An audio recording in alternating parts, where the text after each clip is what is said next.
Sa Navotas, mahigit 100 pamilya na wala ng tirahan matapos masunog ang kanilang mga bahay kaninang madaling araw. May news to go si Dante Perel. Aabot sa 50 bahay at mahigit 100 pamilya ang apektado ng sunog na sumiklab pasado alauna kaninang madaling araw sa Sitio Concepcion, Barangay San Rafael, Navotas City. Wala namang naiulat na nasaktan o nasawi sa sunog na umabot sa ika-5 alarma. Pero nalitsyon ng buhay ang ilang alagang hayop ng mga residente.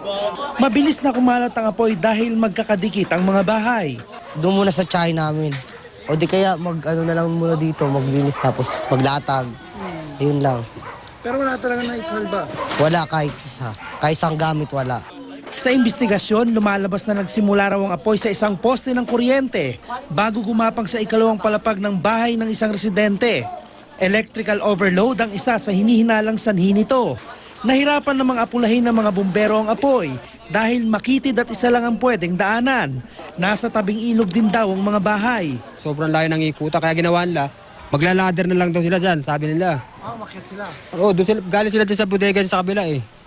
Doon at dyan na sila nagpalusot ng hose. Walang fire exit na malaki. Kasya lang ho yung isang tao rito.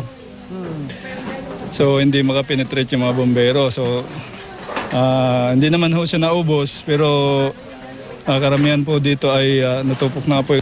Dante Perello, GMA News.